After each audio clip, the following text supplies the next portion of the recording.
اعوذ باللہ من الشیطان الرجیم بسم اللہ الرحمن الرحیم نحمدہ ونصلی علی رسولہ الکریم۔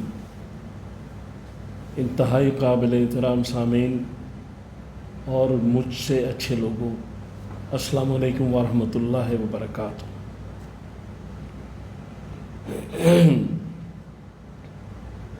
قرآن پاک میں سورہ جمعہ کی آیت نمبر 9 اور 10 میں جو ارشاد باری تعالیٰ ہے اس کا مفہوم پیش کر رہا ہوں کہ اللہ تعالیٰ فرماتے ہیں کہ جب جمعے کے دن نماز کی اذان ہو تو تم سب اپنا کاروبار کام کاج بند کر کے مسجد میں چلے جاؤ، اور تمہارے حق میں بہتر ہے اگر تمہیں علم ہو۔ 10ویں آیت میں کہا گیا کہ اور پھر اجازت دی گئی اس میں کہ جب نماز سے فارغ ہو جاؤ تو زمین میں پھیل جاؤ اور اللہ کا فضل تلاش کرو، یعنی حلال رزق تلاش کرو، اور اللہ کا ذکر کثیر تعداد میں کرو تاکہ تمہیں فلاح حاصل ہو سکے۔ یہ 2 آیات کا مفہوم ہے۔ اس میں جو بات اللہ تعالیٰ فرما رہے ہیں وہ یہ کہہ رہے ہیں کہ جب تم میری بارگاہ میں حاضر ہوگے، نماز پڑھو گے، وہاں سے بڑی برکتیں، انوار اور فیوز حاصل ہوں گے، تو اس نماز کے بعد پھر تم اس کو مسجد میں نہ چھوڑ جانا، بلکہ ان فیوز و برکات کو آگے لے کے جانا اپنی دنیاوی زندگی میں بھی، یعنی کاروبار زندگی میں اس کو شامل کرو، اس فیض کو جو تمہیں اس نماز سے ملا ہے۔ اور اللہ کا ذکر کثیر تعداد میں کرو۔ تو مقصد یہ ہے کہ جب کاروبار حلال رزق تلاش کیا جائے گا تو اسی وقت ہوگا جب اللہ یاد ہوگا۔ تو اللہ یاد ہوگا تو وہی اللہ کا ذکر ہے۔ اب اس کے بعد پھر جب آپ جہاں بھی جائیں، جس سے ملیں، جس سے بات کریں، وہ اللہ کے احکامات کے مطابق، اس سے ڈی ٹریک نہیں ہونا، اس سے ہٹنا نہیں، اور رسول اللہ صلی اللہ علیہ وسلم کی اتباع اور سنت میں اپنے گھر بھی مہمانوں کے ساتھ، دوسرے لوگوں کے ساتھ، اگر تاجر ہیں تو دکانداروں سے اچھا برتاؤ، دکاندار ہیں تو گاہکوں سے اچھا برتاؤ، اور ملاوٹ نہیں کرنی، کم نہیں تولنا، جو ارشادات ہیں اللہ کے ان پر کام کرنا، اور کسی کا حق نہیں مارنا، کسی کو تکلیف نہیں دینی، سب کو نفع پہنچانے کی کوشش کرنی ہے۔ یہ فلاح ہے۔ یعنی اللہ کا ذکر، نماز جو ہم پڑھتے ہیں وہ تو بڑا مختصر وقت ہوتا ہے، 5 نمازوں کا بھی ملا لیں تو بہت کم ہے، باقی ہماری ساری معاشرتی زندگی ہے۔ تو جو نماز سے ہم فیض حاصل کرتے ہیں، نور حاصل کرتے ہیں، وہ ہمیں باہر جا کے تقسیم کرنا ہے، اور وہ کثرت میں تقسیم ہوگا، کیونکہ بے شمار لوگوں سے ملنا جلنا ہوتا ہے۔ تو جہاں بھی جو کام بھی کیا جائے گا، اگر اللہ اور رسول کے حکم کے مطابق کیا جائے گا، چاہے وہ دنیاوی کام ہو، وہ دین بن جائے گا، اور وہ اللہ کا ذکر بن جائے گا۔ اور پھر یہ ہے کہ اللہ کا ذکر مسجد تک تو محدود نہیں، ہماری جو دنیاوی زندگی ہے اس میں بھی وہ شامل ہے۔ تو جب اللہ کی یاد رہے گی پھر اس کے احکام بھی یاد رہیں گے، تو احکام یاد رہیں گے تو پھر اس پہ کام بھی ہوگا۔ تو اللہ تعالیٰ کا اپنی مخلوق کے ساتھ بہت گہرا تعلق ہے، بہت زیادہ۔ اللہ تعالیٰ اللہ بھی ہے اور رب بھی ہے، اس نے مخلوق کو تخلیق بھی کیا ہے اور اس کی پرورش بھی فرما رہا ہے۔ لہذا وہ بات یہ ہے کہ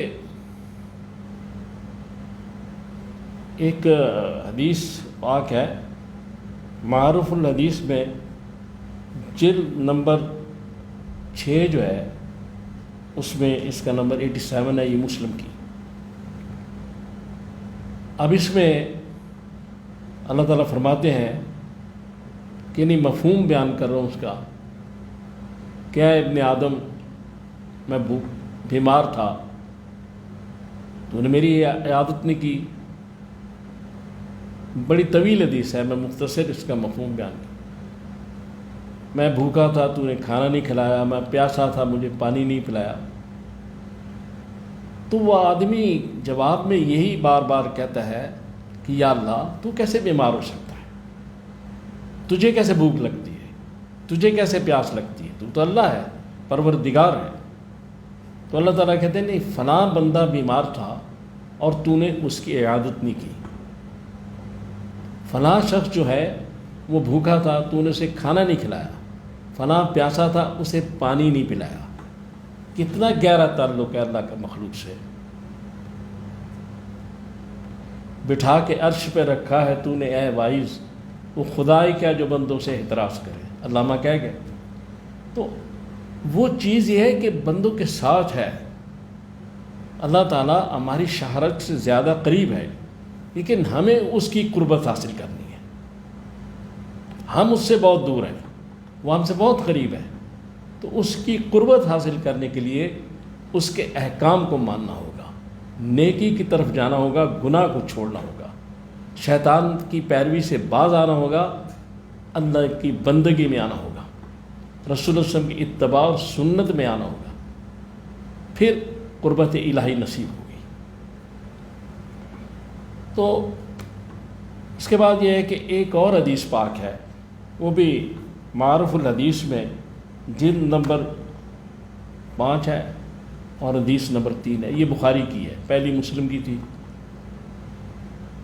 تو اس میں یہ کہا گیا ہے کہ اللہ تعالیٰ فرماتے ہیں کہ جب کوئی بندہ میرا ذکر کرتا ہے، اس کے ہونٹ جب اس ذکر کے لیے حرکت میں آتے ہیں تو میں اس کے ساتھ ہوتا ہوں۔ یعنی وہ جو کثیر ذکر ہے یہ کہ جہاں بھی آپ اللہ کو یاد کریں گے، اس کے حکم کے مطابق کوئی بھی کام کریں گے تو اللہ میرے اور آپ کے ساتھ ہوگا۔ یعنی ساتھ تو ہے، معیت تو اس کی ہر شے کو حاصل ہے، لیکن ہم اس کے قریب ہوتے جائیں گے، ہمارا جو فاصلہ ہے اللہ سے وہ کم ہوتا جائے گا۔ اللہ تو ہر جگہ موجود ہے، اس سے تو انکار نہیں ہو سکتا۔ لہذا اس سورہ جمعہ کی یہ جو 2 آیات ہیں اور جو 2 احادیث میں نے پیش کی ہیں، ان کا اصل مقصد یہ ہے کہ ہمیں اس معاشرے میں ایک دوسرے کے ساتھ جو تعلقات ہیں وہ بنا کے رکھنے ہیں، اچھے طریقے سے رکھنے ہیں، اللہ رسول کی ہدایت کے مطابق رکھنے ہیں۔ راہبانہ زندگی اسلام میں نہیں ہے۔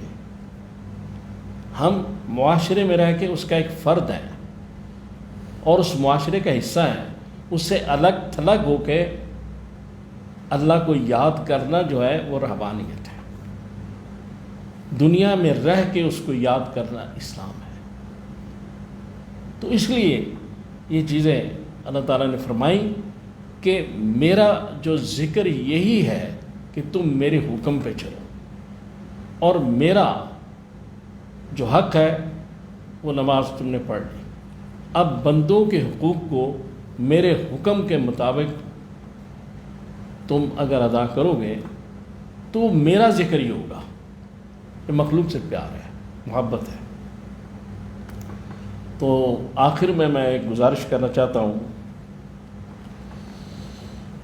کہ میں بہت مشکور ہوں ان لوگوں کا، یہ جو صلح کا معاملہ ہوا، جنہوں نے میرے ساتھ تعاون کیا.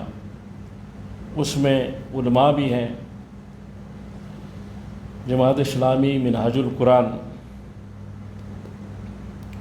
اور جو اصلاحی کمیٹی اور دوسرے معززین علاقہ یہاں تشریف لائے، مجھے عزت بخشی، میں اس کا شکریہ ادا کرتا ہوں. میرے ساتھ بڑا تعاون کیا. یہ میرا اکیلے کا کام نہیں تھا، اور میرا کردار اس میں نہ ہونے کے برابر ہے. اصل بات تو یہ ہے کہ علماء نے میری بات مان لی، میری عزت رکھ لی. میں اس کا شکریہ ادا کرتا ہوں آپ سب لوگوں کا. اور اللہ تعالیٰ سے میری دعا ہے کہ اللہ تعالیٰ ہمیں ہمیشہ محبت اور اخوت ہم میں پیدا کرے، ہمیں اکٹھا رکھے. اور اللہ تعالیٰ سے یہ بھی دعا ہے کہ اللہ تعالیٰ ہم سب کو اپنے حفظ و ایمان میں رکھے. صلی اللہ تعالیٰ علی خیر خلقی محمد وآلہ واصحابہ اجمعین برحمتک یا ارحم الراحمین.